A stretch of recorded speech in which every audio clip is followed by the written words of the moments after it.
Bien, vamos a iniciar el estudio de hoy. Vamos a orar. ¿Quién le gustaría orar para iniciar? Sí, Nathan. Ok, adelante. Padre, gracias por esta noche. Te pedimos que nos cuides, que cuides a todos los hermanos y te pedimos que puedan llegar los que tengan que venir y que cuides a todo el resto de hermanos en su casa y que les pasen y que podamos aprender más de tu palabra. En el nombre de Cristo Jesús. Amén. Amén. Bien, hoy vamos a la lección 28 del Evangelio de Juan. La lectura es Juan 12, vamos a ver del 27 al 50. Juan 12, del 27 al 50. Ahora está turbada mi alma. ¿Y qué diré? Padre, sálvame de esta hora, mas para esto ha llegado a esta hora. Padre, glorifica tu nombre. Entonces vino una voz del cielo. Lo he glorificado y lo glorificaré otra vez. Por eso la multitud que estaba ahí oyó la voz, decía que había sido un trueno, otros decían un ángel le ha hablado. Jesús les dijo: esta voz no ha venido por causa mía, sino por causa de ustedes. Ahora es el juicio de este mundo. Ahora el príncipe de este mundo será echado fuera. Y yo, si fuere levantado de la tierra, a todos atraeré a mí mismo. Pero el que decía esto para indicar la clase de muerte que iba a morir. Entonces la multitud le respondió: hemos oído en la ley que el Cristo permanecerá para siempre. ¿Y cómo dices tú, el Hijo del Hombre tiene que ser levantado? ¿Quién es este Hijo del Hombre? Entonces Jesús les dijo: aún por un poco está la luz entre vosotros. Andad entre tanto que tenéis luz, para que no os sorprendan las tinieblas, porque el que anda en las tinieblas no sabe dónde va. Entre tanto que tenéis la luz, creed en la luz, para que seáis hijos de luz. Estas cosas habló Jesús, y se fue y se ocultó de ellos. Pero aunque había hecho tantas señales delante de ellos, no creían en él. Para que se cumpliera la palabra del profeta Isaías, que dijo: Señor, ¿quién ha creído a nuestro anuncio y a quién se ha revelado el brazo del Señor?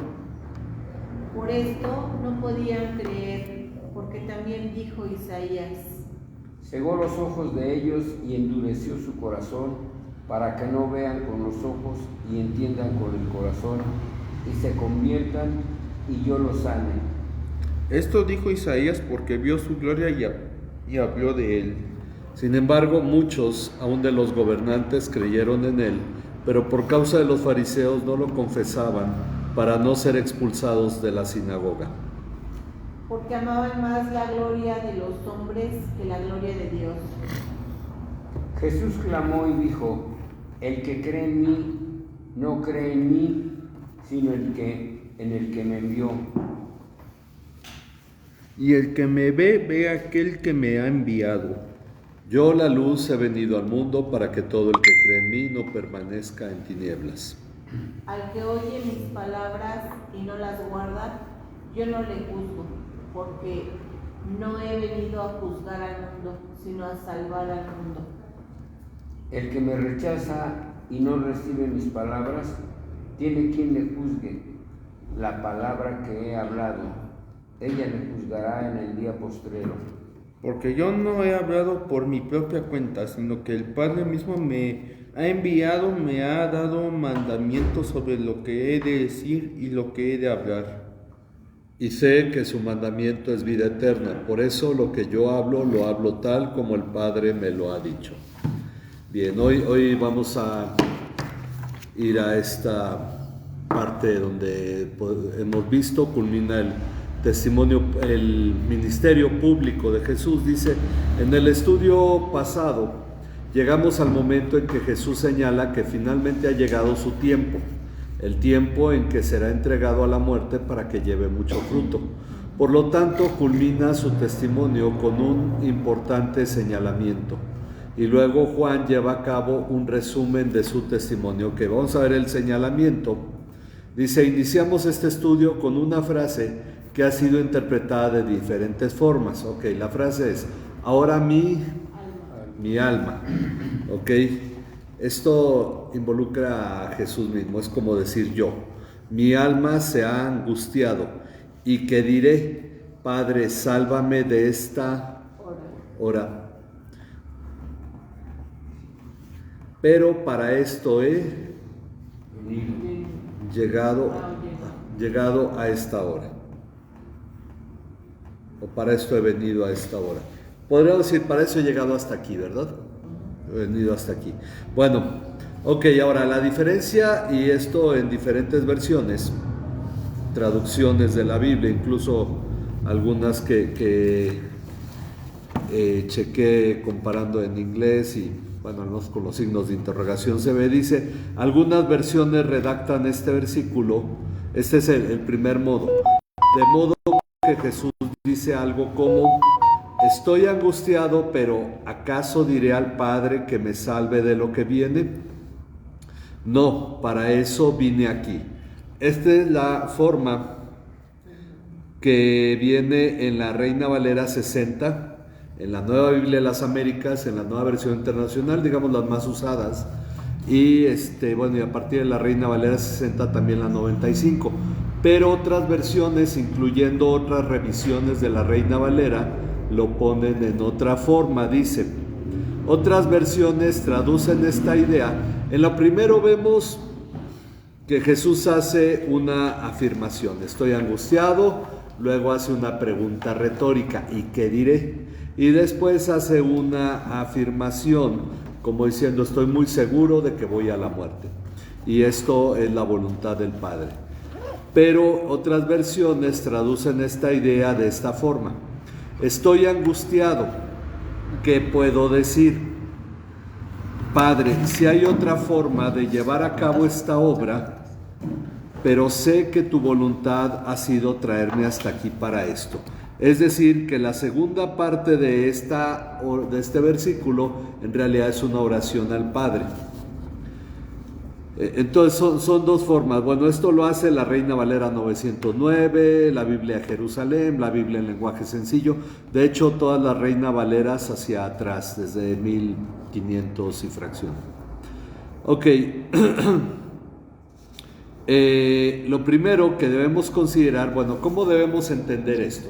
Que Jesús está haciendo una afirmación, Jesús está dudando, ¿qué está ocurriendo? Bueno, vamos a hacer una comparación entre lo que Jesús está viviendo en ese momento con el anuncio que él da y lo que él vive en el huerto de Getsemaní. Dice, lo primero que debemos considerar es que Jesús expresa una verdadera angustia. Tal vez el grado fue mayor en Getsemaní. Miren, vamos a estar viendo Mateo 26 y vamos a estar viendo Marcos 14. Entonces, primero Mateo 26, 37 al 38. Mateo 26, 37 al 38. Jesús estando en el huerto de Getsemaní. Y luego vemos lo semejante en Marcos.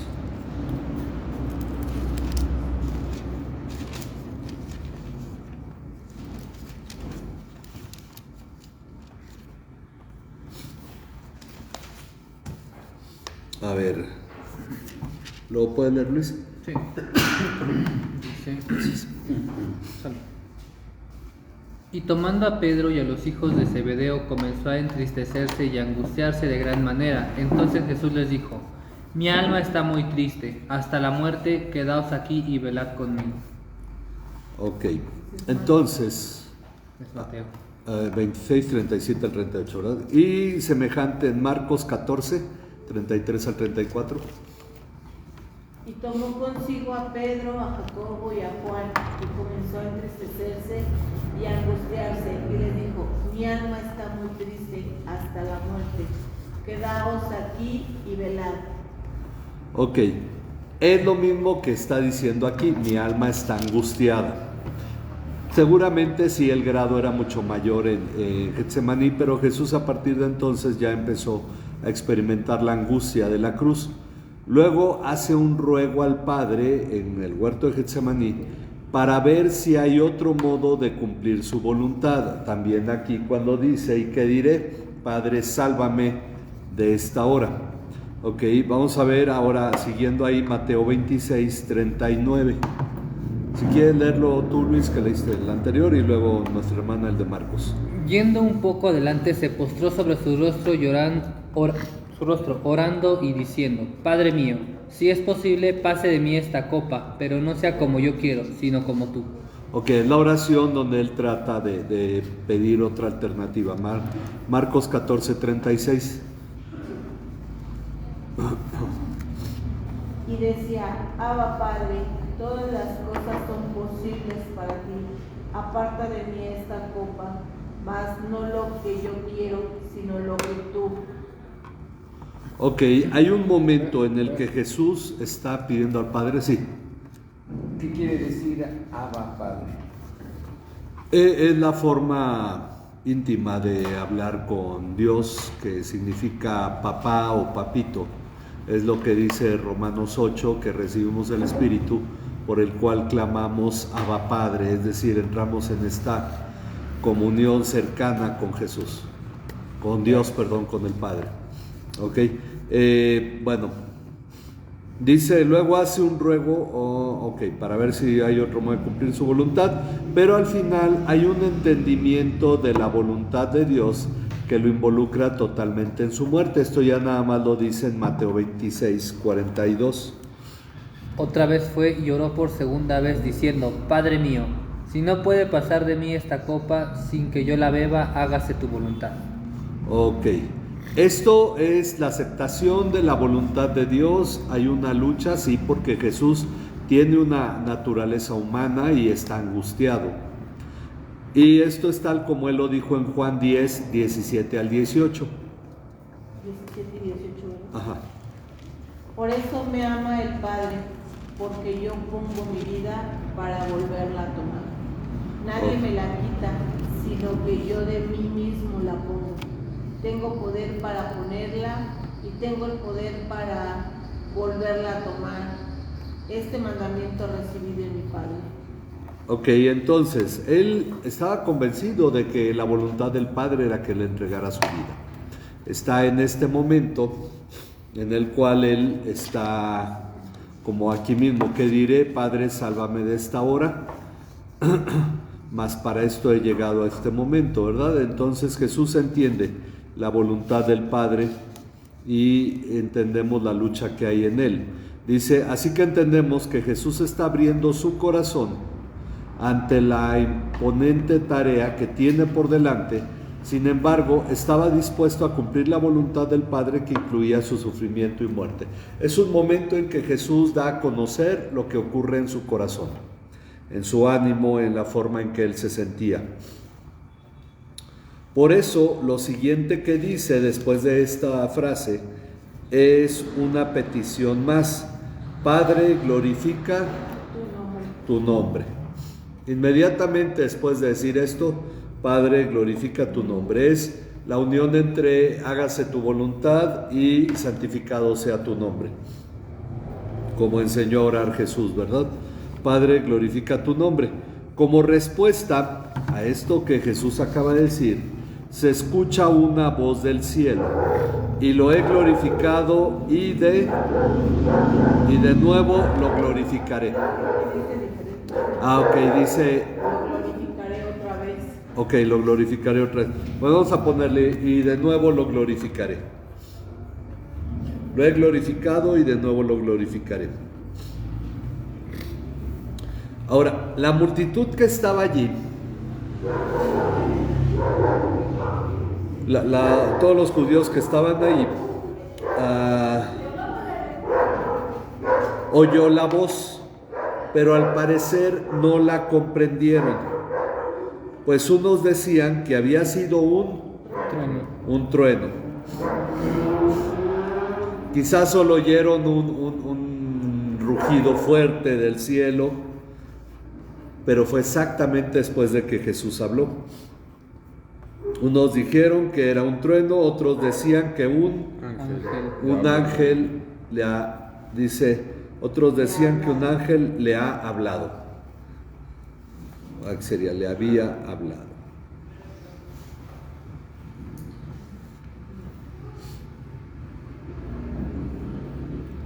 Ahora, el testimonio del Padre en el ministerio de Jesús vino de forma audible en tres ocasiones.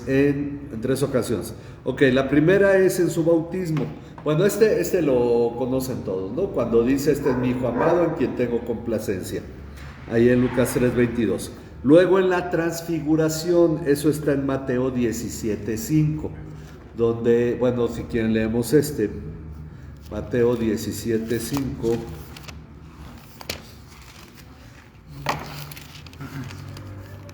Y si alguien más quiere buscar 2 de Pedro 1:17 al 18. Sí. Mientras él aún hablaba, una nube de luz lo cubrió, y he aquí una voz desde la nube que decía: Este es mi hijo amado, en quien tengo complacencia, a él oíd. Ok, una vez más dice, este es mi hijo amado, en quien tengo complacencia. Ahora aclara, a él oíd. Pedro está alterado, estaba con Juan, con Jacobo, vieron la transfiguración de Jesús, a Elías, a Moisés, de algún modo supieron que eran Elías y Moisés, y entonces Pedro empieza a decir que hagan unas enramadas para cada uno, y de pronto la voz lo interrumpe y dice esto. Ok, esto que pasó en Mateo 17:5, de esta voz, Pedro dice que fue claro el mensaje de Dios. 2 de Pedro 1:17 al 18. Estos son manantiales sin agua, bruma impulsada por una tormenta, para quienes está reservada la oscuridad de las tinieblas. A ver, si es 2 de Pedro, entonces seguramente es 1 de Pedro 1, o es 2 de Pedro 1, Sí. el que leíste. Sí. Ajá, ok. Entonces, a ver, vamos a ver si era 1 de Pedro, y yo me equivoqué en Y si invocan como Padre aquel que imparcialmente juzga según la obra de cada uno, condúzcanse con temor durante el tiempo de su peregrinación. Ustedes saben que no fueron redimidos de su vana manera de vivir, heredada de sus padres, con cosas perecederas como... Ok, bueno, no, es 2 de Pedro 1:17 al 18. A ver. Pues cuando él recibió de Dios Padre honra y gloria, le fue enviada desde la magnífica gloria una voz que decía: Este es mi hijo amado en el cual tengo complacencia. Ok, entonces Pedro dice que sí se entendió la voz, ¿verdad? Sí, ya lo dice. Ok, que sí se entendió la voz, y la tercera ocasión es esta. Son las tres ocasiones en las que el Padre habla desde el cielo en el ministerio de Jesús. Aunque al parecer ocurrió lo mismo que en el llamado de Jesús a Pablo en Hechos 9:7, alguien que busque Hechos 9:7, y alguien más Hechos 22:9. Hechos 9:7, ¿verdad? Ajá. Y los hombres que iban con Saulo se pararon atónitos, oyendo a la verdad la voz, mas sin ver a nadie. Ok, oyeron la voz cuando Jesús le habló a Pablo y a Saulo y le dijo: Saulo, Saulo, ¿por qué me persigues? Él cayó del caballo, una luz resplandeciente. Bueno, ellos oyeron la voz que Jesús habló a Pablo. Pero Hechos 22:9, ok, ahora lo lees tú. Hechos 22:9. Los que estaban conmigo vieron la luz ciertamente, pero no comprendieron la voz de aquel que me hablaba. Ok, ellos vieron la luz, pero no comprendieron, es decir, oyeron el sonido. Entonces Pablo aclara que ellos no la entendieron, la escucharon, pero no la entendieron.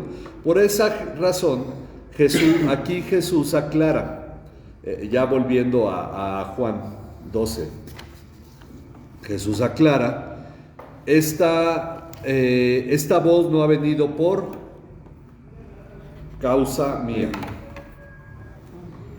Esta voz no ha venido por causa mía, sino por causa de ustedes. ¿Ok? Entonces, Jesús no requería que el Padre diera ese mensaje en ese momento, sino los judíos. Ellos necesitaban el testimonio audible del Padre. Pero entonces aquí surge una pregunta. Si la voz vino por causa de ellos y no la entendieron, ¿cuál era su finalidad? ¿No? Uno diría, bueno, si fue como en el caso de los que iban con Saulo y no entendieron la voz, pero escucharon el ruido. Entonces, en este caso, cuando el Padre dice, lo he glorificado y lo volveré a glorificar, ¿qué caso tiene si ellos no lo entienden? Bueno, William Hendrickson explica, la voz que vino de lo alto, aunque no se comprendiera, y que vino de inmediato después de la oración, cuando Jesús dice, Padre, glorifica tu nombre, era claro indicio de que el Padre había escuchado la petición del Hijo, a saber, la petición de que el Padre fuera glorificado en el Hijo. Si alguien seguía negándose a admitir esto, era culpa suya. Es decir, ya qué más testimonio se le podía dar a los judíos. Milagros en abundancia, la resurrección de Lázaro y mucha gente que lo atestiguaba, y ahora incluso el sonido del cielo, inmediatamente después de que Jesús dice, Padre, glorifica tu nombre, y aunque lo que hubieran oído fuera solamente un trueno muy fuerte, es suficiente para decir hay una respuesta del cielo. Entonces, ya era cuestión de cada uno el no creer, ¿verdad? Dice, Jesús continúa con su explicación a los judíos. Es decir, después de decir que esta voz vino por causa de ellos, dice, ya está aquí el juicio de este mundo.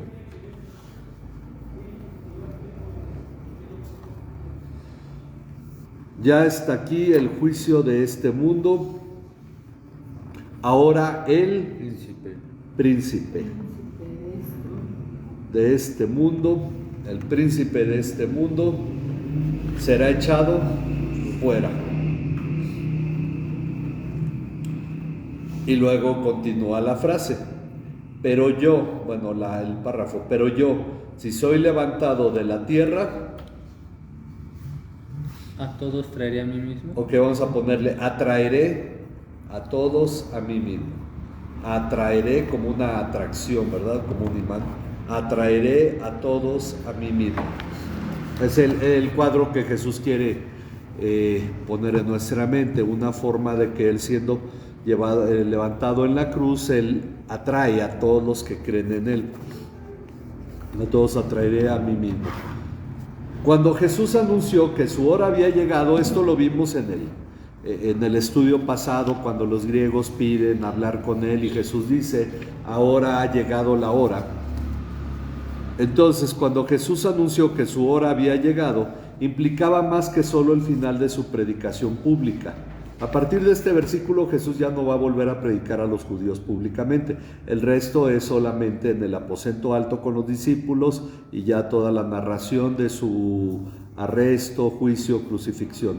¿Ok? Entonces, implicaba más que solo el final de su predicación pública. Él había ya desde su muerte, él había hablado, aquí se me fueron algunas palabras, había hablado ya de su muerte antes, como cuando habló del grano de trigo que muere, ya había señalado que iba a morir. Además, la llegada de su hora implicaba que el mundo sería juzgado, cuando dice ha llegado el juicio de este mundo, o que el mundo sería juzgado debido a no creer su testimonio público. Por eso ahora Dios va a juzgar a todo ser humano por no creer en Jesús o creer en Jesús. Es lo que hace la distinción. Pues al morir y resucitar expondría a los que no creen. Es decir, la gente no le creyó, pero Él murió y resucitó, era verdad lo que decía, y quienes no creyeron eran declarados culpables. ¿Ok? Tal como lo dijo antes en el 3.19. ¿Qué dice Juan 3.19? A ver, seguimos con nuestra hermana y ya nos vamos en orden, ¿verdad? Porque tengo varios versículos. Y esta es la condenación, que la luz vino al mundo y los hombres amaron más las tinieblas que la luz, porque sus obras eran malas. Ok, entonces, La condenación viene porque Jesús vino al mundo y los hombres, que es la luz Jesús, y los hombres amaron más las tinieblas que la luz, no quisieron creer en Jesús. Ahora, como consecuencia de este juicio al mundo, el príncipe de este mundo será echado fuera. Y esto es algo que hay que entender en el contexto de la palabra misma para no inventar situaciones que luego se dan. Dice, entendemos que se refiere al diablo, para empezar. Al igual que en 14:30, Juan 14:30, ¿qué dice? Luego Lucas 4:6. Juan 14:30. No hablaré ya mucho con vosotros, porque viene el príncipe de este mundo y él nada tiene en mí. Ok, entendemos que se refiere nuevamente ahí a Satanás. Ok, en estos dos pasajes, Satanás es llamado el príncipe de este mundo. Luego, él mismo, el diablo, mismo se atribuye esto en Lucas 4:6.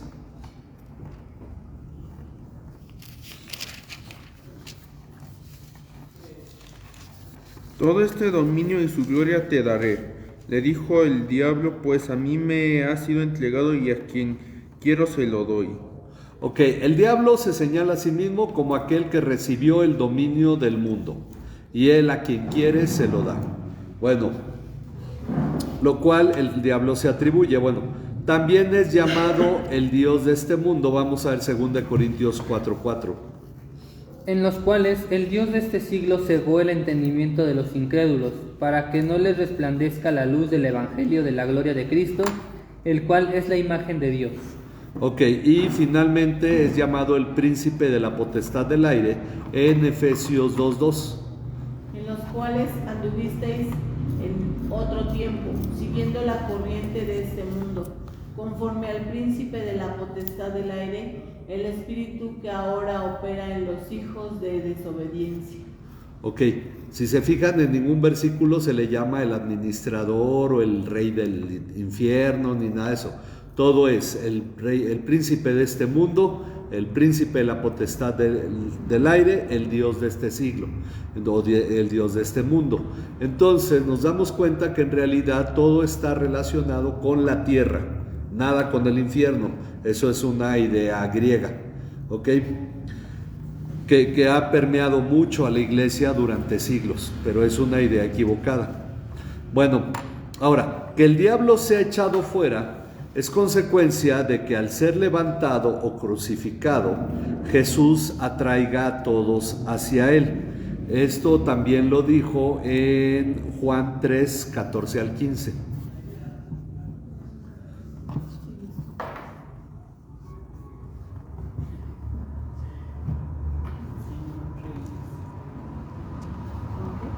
Y como Moisés levantó la serpiente en el desierto, así es necesario que el Hijo del Hombre sea levantado, para que todo aquel que en él cree no se pierda, mas tenga vida eterna.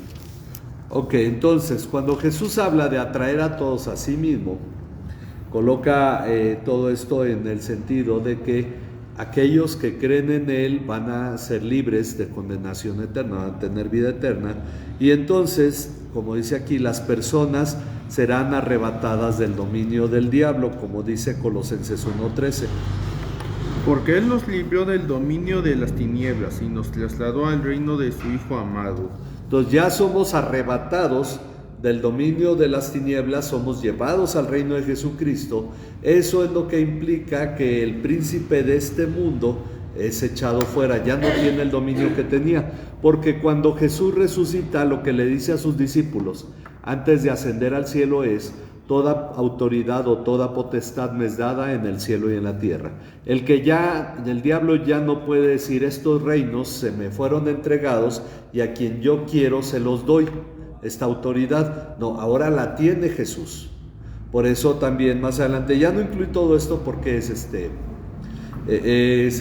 ampliar mucho, pero en Hebreos 2 dice que en su muerte Él anuló al que tenía el dominio de la muerte, es decir, al diablo. Entonces le quita el dominio de la muerte, porque ahora Jesús en Apocalipsis se llama el que tiene las llaves de la muerte. Él es el que tiene ese dominio, no el diablo. Por eso no atribuimos al diablo el control y la autoridad del lugar donde están los muertos. ¿Ok? Bueno, entonces dice, pero este término todos, cuando Jesús dice a todos atraeré a mí mismo, la realidad es que no toda la gente creyó en él, ¿verdad? Cuando murió y resucitó. Este término todos debe ser entendido en su contexto como lo es en 1 Tesalonicenses 2 del 1 al 4. 1 Tesalonicenses 2 del 1 al 4. Porque vosotros mismos sabéis, hermanos, que nuestra visita a vosotros no resulta vana. Y pues habiendo antes... Sí, segunda es 1 Timoteo. Timoteo. 1 Timoteo. Dijo Tesalonicenses. Sí, ahí dije Tesalonicenses. Yo me equivoqué. 1 Timoteo, ¿qué? 1 Timoteo 2 del 1 al 4. Exhorto ante todo a que se haga rogativas, oraciones, peticiones y acciones de gracias por todos los hombres, por los reyes y por todos los que están en eminencia, para que vivamos quieta y reposadamente en toda piedad y honestidad. Porque esto es bueno y agradable delante de Dios nuestro Salvador, el cual quiere que todos los hombres sean salvos y vengan al conocimiento de la verdad. Ok, este es un pasaje que se discute cuando se habla sobre la elección de Dios. Dice, bueno, si Dios quiere que todos sean salvos y Él es todopoderoso, ¿por qué nos salva a todos? Pero cuando Pablo dice que se ore por todos los hombres y señala inicialmente a los reyes y todos los que están en autoridad, está hablando de todo tipo de hombres, todo tipo de personas, el cual quiere que todo tipo de personas vengan a Cristo, sean salvos. Entonces, el término todos, cuando Jesús dice a todos atraeré a mí mismo, es que Él va a atraer a todos los que son de Él. Bueno, ahorita lo aclaramos. Al final, dice todo tipo, donde todos los hombres se refiere a todo tipo de personas. Y también el término todo lo puedo de Filipenses 4:13, ese sí quien se lo digo porque seguramente se lo saben, que dice todo lo puedo en Cristo que me fortalece. Pablo está diciendo, cuando tengo abundancia sé vivir, cuando tengo escasez sé vivir, porque todo lo puedo en Cristo que me fortalece. Ese todo no significa todo lo que se me pegue a la gana, todas las cosas. Yo puedo, si yo creo que todo lo puedo en Cristo que me fortalece y quiero ser millonario, voy a ser millonario porque en Cristo todo lo puedo. No, el asunto es entender a lo que se refiere estos términos. Y aquí se refiere a ver, déjenme ubicar nada más donde estaba. Ok, se refiere a todo lo necesario, todo lo que yo necesito como cristiano hacer, lo puedo en Cristo que me fortalece. Del mismo modo, atraer a todos se refiere a todas las ovejas judías y a las ovejas dispersas entre los gentiles, como lo son los griegos que buscaban a Jesús. Recuerden que cuando Él dijo en Juan 10, tengo otras ovejas que no son de este redil, las cuales también debo traer, y serán un rebaño con un solo pastor, las ovejas judías y los que eran entre los gentiles. Luego, cuando dice Caifás que uno debe morir por el pueblo y no todo el pueblo muera, sino solo uno, dice que profetizó que Jesús moriría por la nación, pero no solo por ella, sino por todos los hijos de Dios que estaban dispersos, refiriéndose a los gentiles que habrían de creer en Jesús. Entonces, las ovejas que le son dadas a Jesús por el Padre estaban dispersas. Jesús atrae a todos hacia Él mismo. Entonces, queda clara esta parte. ¿Ok? Entonces, Él va a atraer a todos. Por eso, cuando los griegos lo buscan, Jesús señala que ya es la hora de ir a morir por todos, porque ya los griegos, las ovejas dispersas, están llamando a Jesús. Por eso Juan señala que con esto Jesús indicaba la clase de muerte que había de morir, dice el pasaje, ¿verdad? La clase de muerte que habría de experimentar.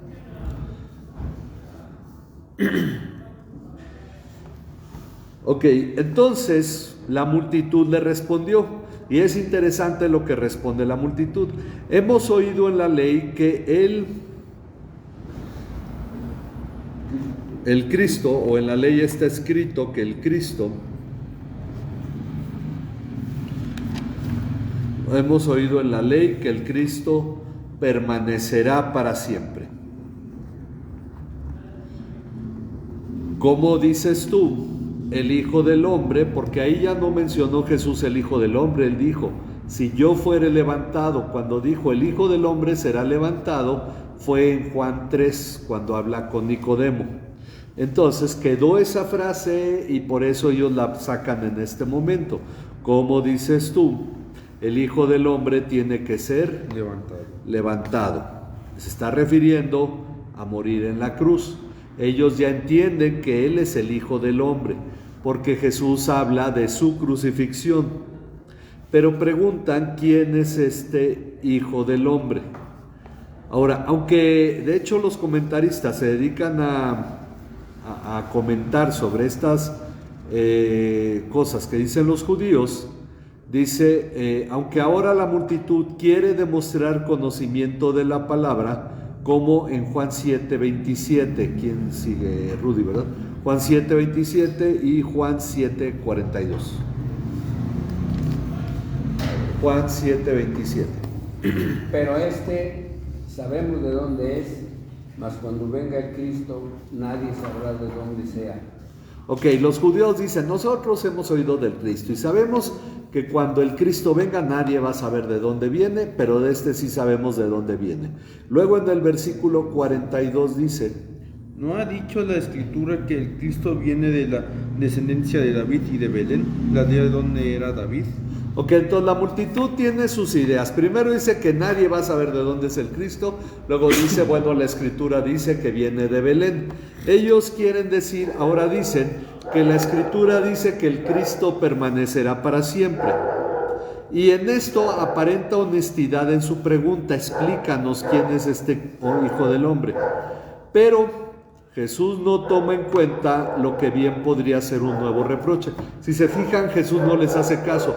Por eso tampoco nos involucramos estudiando o analizando estas palabras. Lo que debemos analizar es lo que dice Jesús. En lugar de responderles a ellos, Jesús les dijo, todavía por un poco de tiempo la luz estará entre ustedes. Todavía por un poco de tiempo la luz estará entre ustedes. Caminen mientras tengan la luz, para que no los sorprendan las tinieblas. El que anda en la oscuridad no sabe a dónde va. Mientras tiene la luz, crean en la luz. Crean en la luz. Mientras tienen la luz, crean en la luz. Para que sean hijos de la luz. Término que ahora luego muchos movimientos de pronto sacan, ¿verdad? Bueno, crean en la luz para que sean hijos de la luz. Con esto Jesús hace referencia una vez más al poco tiempo que le queda en el mundo antes de volver al Padre. Es decir, la frase en sí no es complicada, les está llamando a que crean en Él.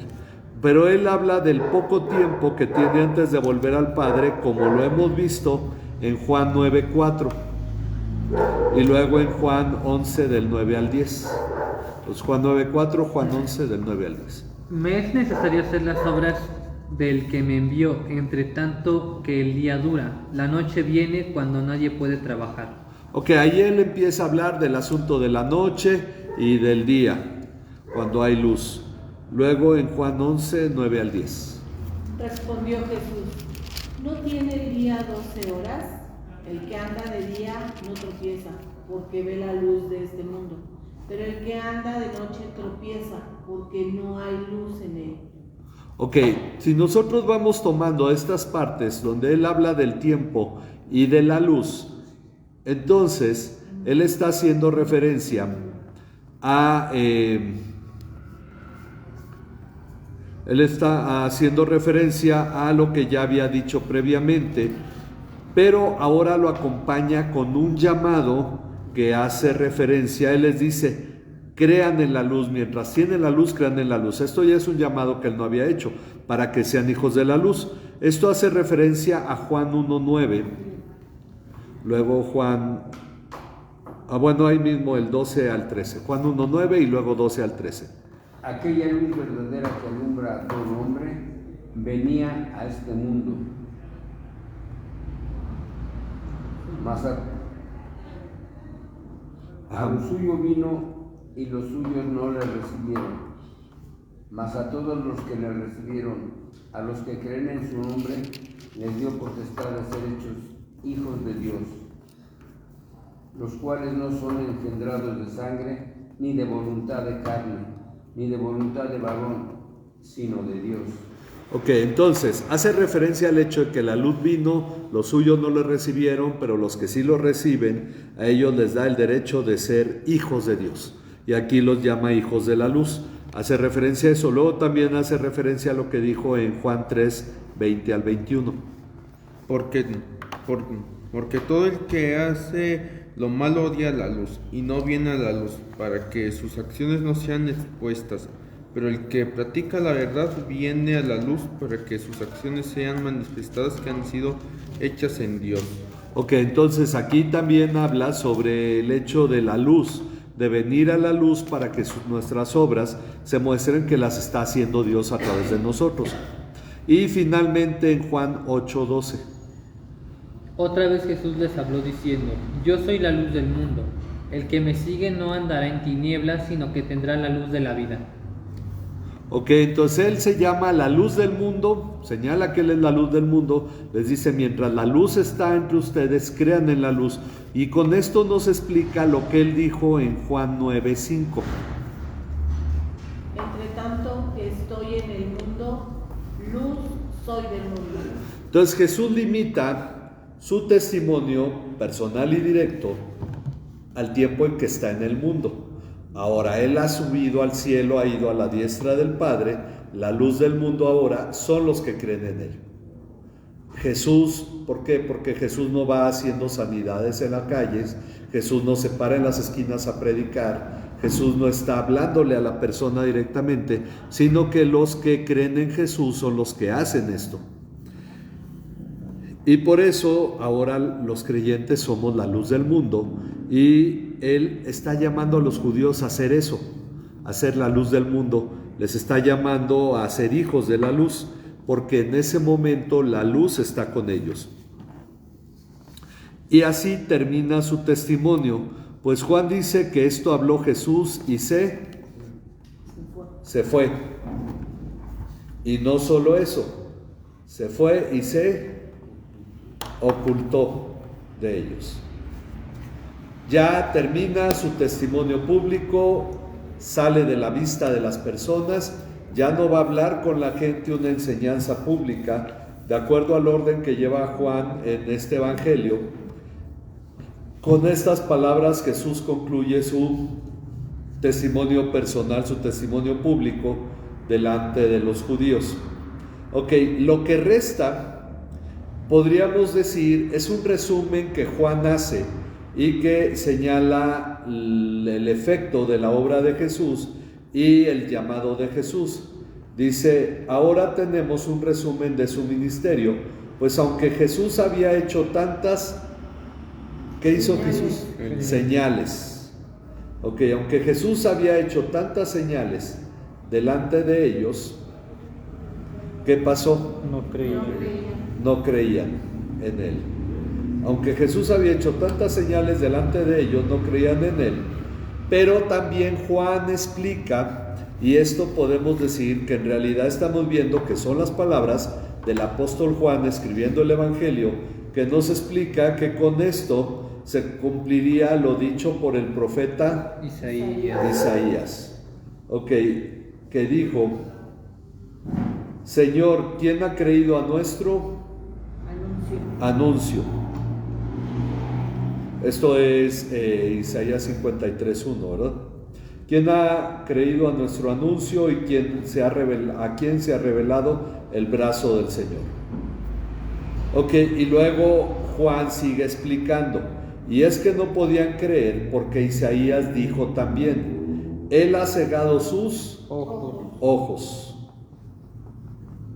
Él ha cegado sus ojos y endurecido su corazón para que no vean con los ojos y entiendan con el corazón y se conviertan y yo los sane.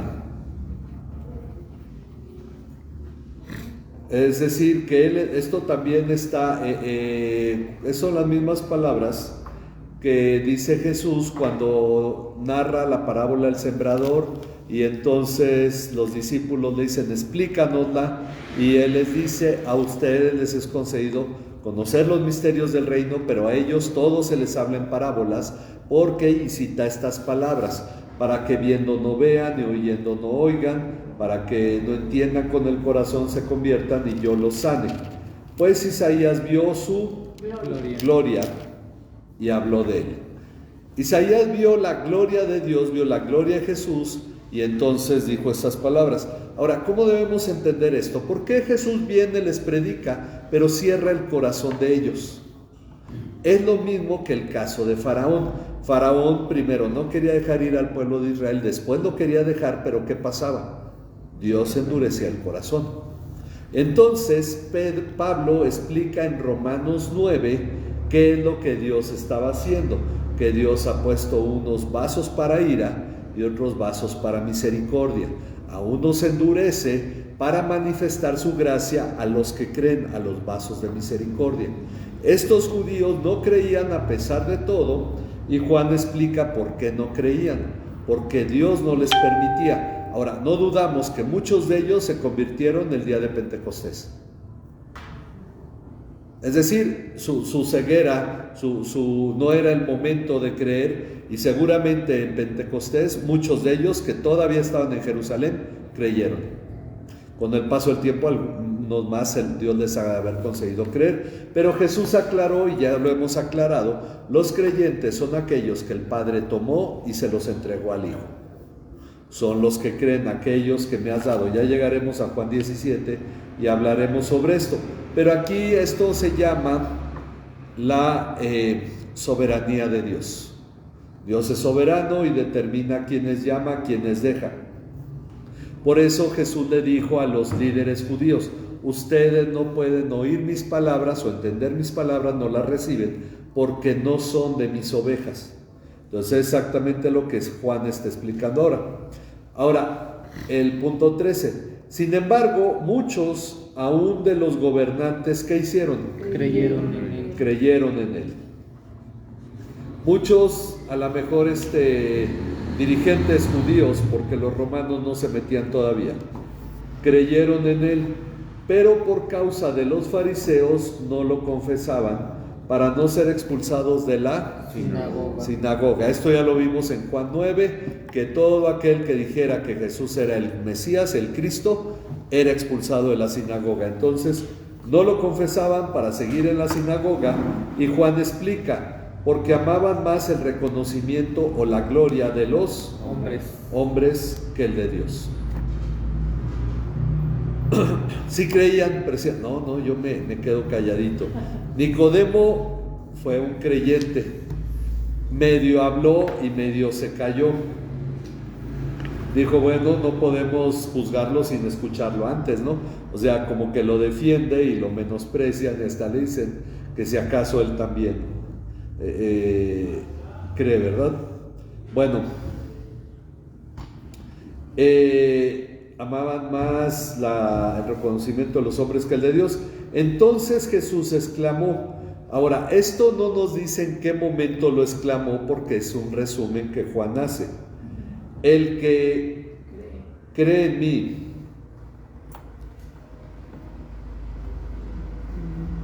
no cree en mí. Ahora, esto es una explicación que tiene su particularidad, en la que lo que está diciendo no es que específicamente crea en mí. El que cree en mí no cree en mí, sino en aquel que me ha enviado, o sea, en el Padre. El que cree en Jesús está creyendo en el Padre. El que cree en mí, esto lo exclamó Jesús, lo estuvo predicando en voz alta.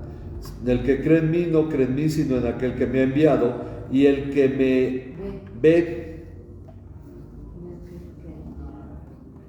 ve a aquel que me ha enviado. Esto nos ayuda a entender lo que dice en Juan 14, 9 al 10. ¿Quién le tocaba? Bueno, Natán. Juan 14, 9 al 10. Jesús le dijo: tanto tiempo he estado con ustedes y todavía no me conoces, Felipe. El que me ha visto a mí ha visto al Padre. ¿Cómo dices tú? Muéstranos al Padre.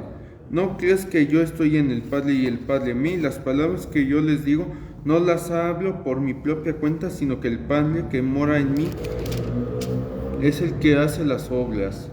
Ok, entonces Jesús se señala siempre a sí mismo como el mensajero, como el instrumento por medio del cual el Padre habla y hace las cosas. Entonces Él explica: el que me ve a mí en realidad está viendo al Padre, el que cree en mí en realidad está creyendo en el Padre. Entonces entendemos que Jesús es el reflejo del Padre, así como nosotros debemos ser el reflejo de Jesús. Ser la luz del mundo significa que no somos más que el reflejo de Jesús. Ok, dice: yo la luz he venido al mundo. Yo la luz he venido al mundo para que todo el que cree en mí no permanezca en tinieblas.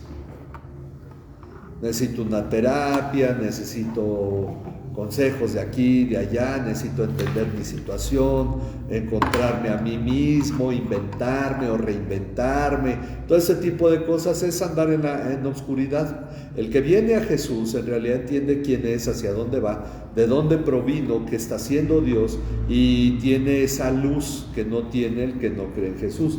Entonces por eso dice: yo la luz he venido al mundo para que todo el que cree en mí no permanezca en tinieblas. Si alguno oye mis palabras y no las guarda, yo no lo juzgo.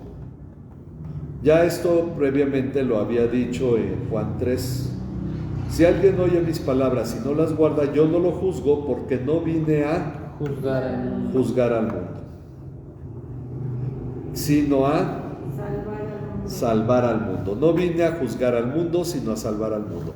Esto en su primera venida. El que me rechaza y no recibe mis palabras, tiene quien lo juzgue. Y esto ya lo había dicho en Juan 3 también.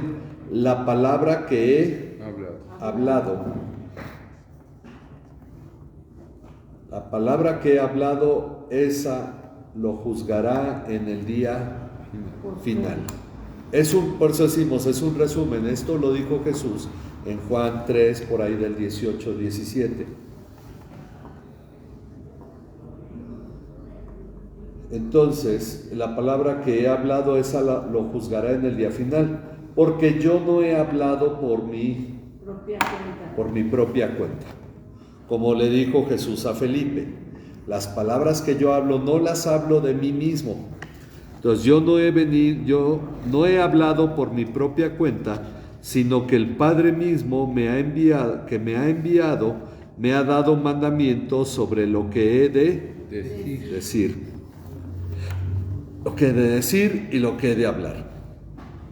Entonces, Jesús se limitó a hablar lo que el Padre le dijo.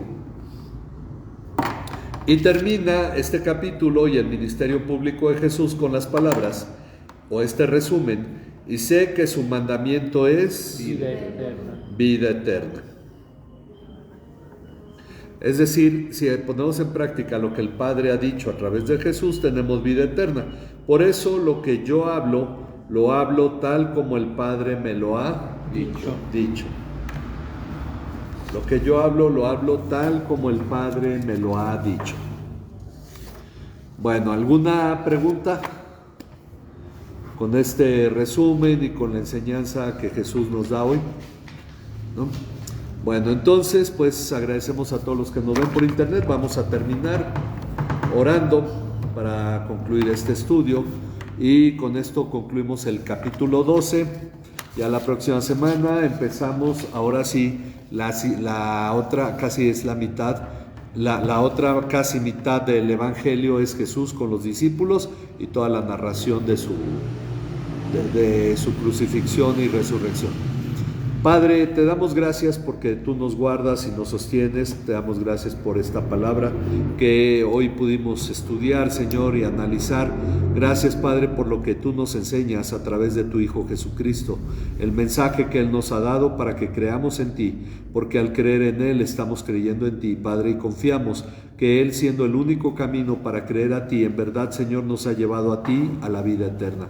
Padre, te pedimos que tú seas el que nos sustente, que nos guardes esta semana, que sigas obrando en la sanidad de cada uno de nuestros hermanos que han estado delicados de salud, en aquellos, Padre, que requieren mucho más, Señor, que solamente un periodo de reposo, Señor. Te pedimos porque tú estés sanando a cada uno y te damos gracias, porque en verdad hay algunos que han sido sanados y sabemos que ha sido por este tiempo que hemos tomado como iglesia, por la oración que cada uno como creyentes en Cristo hemos llevado delante de ti.